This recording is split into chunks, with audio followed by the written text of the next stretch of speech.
Nishid, for taking out your precious time. And I really hope that this session proves to be a fruitful one for our viewers. And I know that you have been a doctor who has practiced in Indian hospitals as well as UK hospitals, and you have dealt with the coronavirus patients since its inception. So I welcome you to my show, and thank you so much for taking out your precious time. Thank you for inviting me. My pleasure. So now, without wasting much of the time, I'll be commencing with certain questions which are looming around the general public and about which there are a lot of myths, speculations, rumors, and it is always better that an expert is able to clear those doubts. So my Mhm. first question is: I remember that the initial traces of coronavirus were found in UK, as a result of which UK was not in a very bright position in terms of the number of cases being reported. But it recovered quite soon. Whereas in terms of India, though the recovery rate is still pretty good, but the number of cases are increasing day by day. So, in your opinion, has India done well to tackle the situation of coronavirus? Okay, so first of all, in coronavirus, the recovery rate, number of recovery rate, it's a complete misnomer. It does not mean anything. So, coronavirus, if it affects 10,000 people, it only causes a serious illness in less than 10. And out of them, only three ultimately go on to die, seven recover. Now, out of those 10,000 which have been infected, 9,997 are going to recover. So that is the recovery rate. Now, in the UK, we are not testing people twice. Once, if somebody tests positive, then they're considered positive, and then they recover after 14 days. We don't retest them after 14 days to say, look, you are now negative, because it doesn't mean anything. It has no significance. It's an insignificant number. In India, what people are doing it, they are testing people twice, and the second test, once it comes back negative, they say, oh wow, the person has recovered. So in actuality, that doesn't mean anything, because in coronavirus, either you die or you recover, and recovery rate world over is 99.99%. So recovery rate means nothing. Now, Right. secondly, in terms of India doing well, I mean, it's the same situation worldwide. There is no treatment for this. It's just the natural course of the disease that 0.01% people will die, the rest will recover. So no country has done well, no country has done poorly. Right. Right. And so basically, we are also observing in UK a new strain of coronavirus, which is spreading quite faster. And there is a lot of speculations about it that it is a deadlier virus, it is spreading 70% more faster. In fact, many countries like European countries as well as India has banned its flights towards UK and vice versa as well. So can you please elaborate about this new strain of virus, whether it is a part of corona or is it something different? Okay, so all respiratory viruses, be it the current SARS-CoV-2, the current virus is SARS-CoV-2. The initial virus used 20 years ago was SARS-CoV-1. Then there is the H1N1 virus. Slowly, as they replicate, they accumulate some mutations which are due to defects in their reproduction. With with time, usually these defects accumulate, and then they say that this is a new strain, which is just a minor modification of the previous strain. Now, what usually happens is with respiratory viruses, once enough mutations accumulate, they become very weak, and then they're no longer a problem. And this process continues year on year, month on month. Now, with this current problem in the UK is that the mutations have happened, and the current virus, the new virus, is spreading more faster than the other strains of the viruses. Now, unfortunately, this has coincided with the winter over here, and it was always expected from day one that the effect of the virus will be much worse in the winter as compared to the summer. So these two things have coincided in the same time. Now, this 70% figure is, again, it's a guess. It's not really a scientifically evaluated number. It's a guess that at the same time, two things have happened. Once the virus has, and it's not just happened now, it's been happening for more than a month. It started end of October. Since then, areas in southeast of England, they've had increased spread of the virus, and that has coincided with this strain, with these mutations happening, which have made an increase in the rate of transmission. So it's not like some kind of mutant strain on which vaccines will not work, or which will make the virus much stronger. It's a natural progression of the virus. Some mutations make them stronger, most mutations make them weaker. This one has made it more easily transmissible. Right. Right. So basically, if it is prevented in UK, so do you guess that it will not be spreaded in across the globe or other countries, or will this mutation take place in other countries as well? So this mutation might already be there elsewhere. It's just that it has been detected in the UK earlier. It might already be in India. In India, nobody is looking at the strains of viruses. In UK, because they found it, they were studying it, so they found it. So it might be there earlier. Now, worldwide, there are lots and lots of mutations of the viruses. It's just that it has been identified first in the UK. Right. And Right. it has coincided with the winter here. And right now, the number of COVID patients are increasing all over the northern hemisphere purely because it's winter. It's much colder. People are much more indoors. So, and it was always expected from day one that this will be much worse in the winter in the northern hemisphere. Right.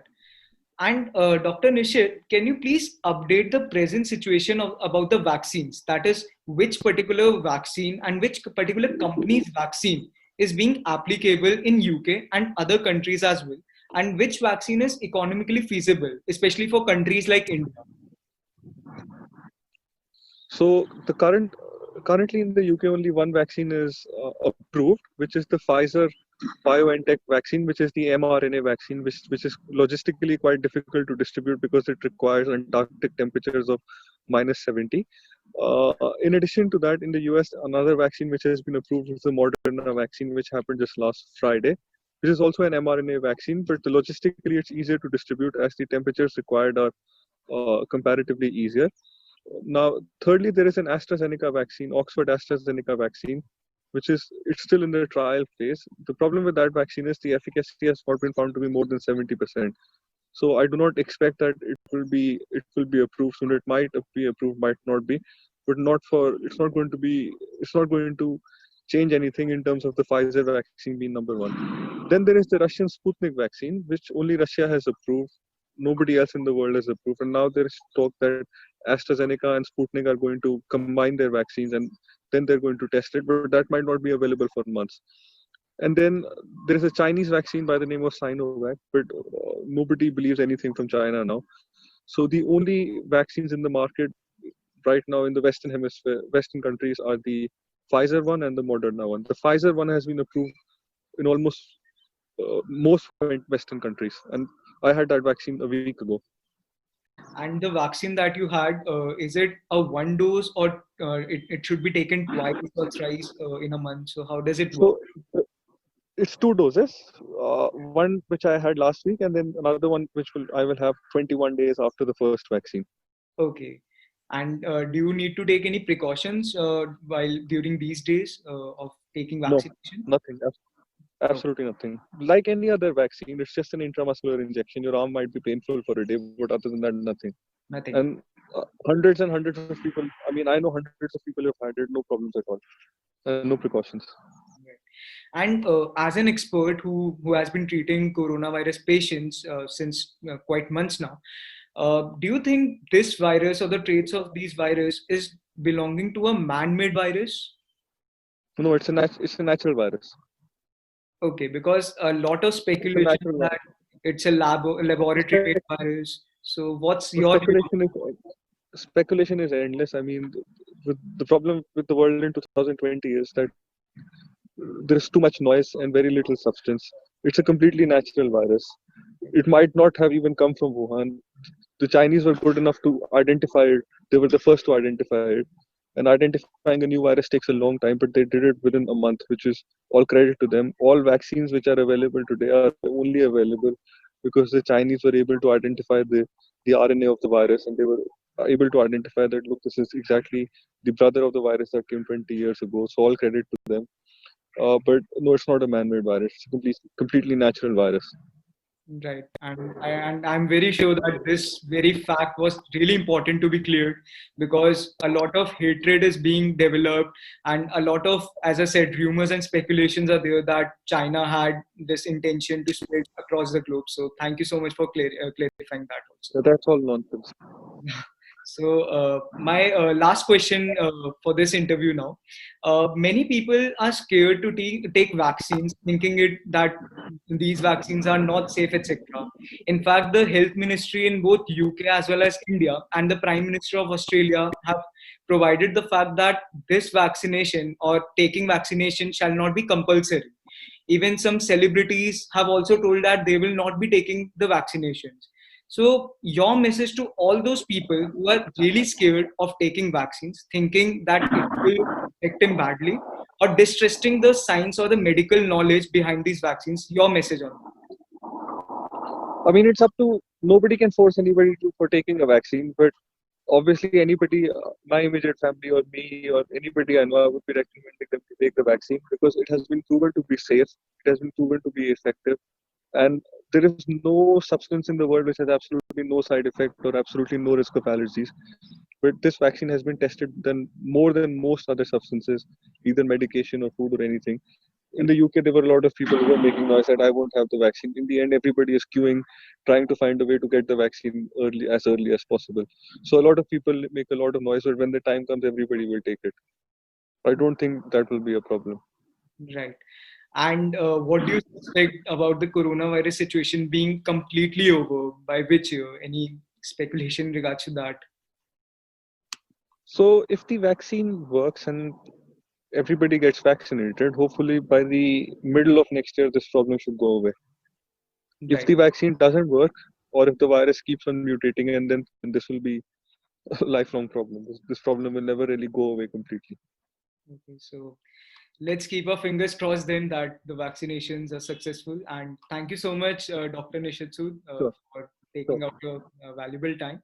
And I'm sure that a lot of fact checking has taken place. A lot of rumors and speculations will be kept aside now.